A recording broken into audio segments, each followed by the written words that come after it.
আসসালামু আলাইকুম ওয়া রাহমাতুল্লাহি ওয়া বারাকাতুহু। ইন্নাল হামদালিল্লাহি ওয়া কাফা ওয়া সালা আলা ইব্রাহিম আম্মা বা'দ। হাদী ভাইয়ের স্মরণে ছোট্ট একটা কবিতা সরে সরে হাদী ভাইয়ের ইন্তেকালের মুহূর্তটা আমাদের হৃদয়ে স্মরণ করব।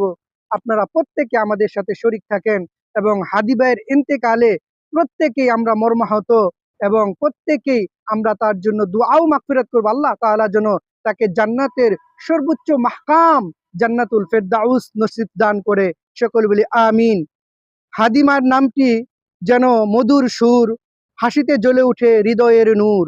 স্বপ্ন বুনে চলে নীরব পথে, আলু ছড়ায় তাহার সহজ কথাতে। সুরে সুরে ভরে যায় প্রত্যেকটা ক্ষণ, নামটি শুনলেই লাগে আপন আপন। শরীফ হাদি এক টুকরা গান, মনের ভেতর বাজে সারাক্ষণ। নারায়ে তাকবীর, আল্লাহু আকবার। দিন ইসলাম ও দিন ইসলাম জিন্দাবাদ জিন্দাবাদ। আল কোরআনের আলো, গরে গরে ঝালো, আল হাদিসের আলো, গরে গরে ঝালো।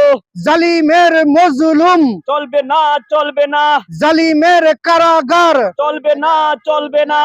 এই নির্যাতিত যারা করেছে, এই দুর্ঘটনা যারা ঘটেছে, তাদের সর্বোচ্চ ফাঁসি, মৃত্যুদণ্ড আমরা চাই।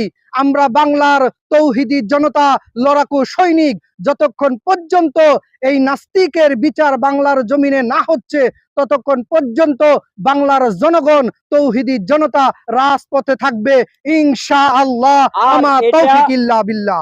সরকার এই নিজেই বলতে হবে, ওই প্রকাশ্যে দিবালোকে তার ফাঁসি কার্যকারী করতে হবে ইনশাআল্লাহ।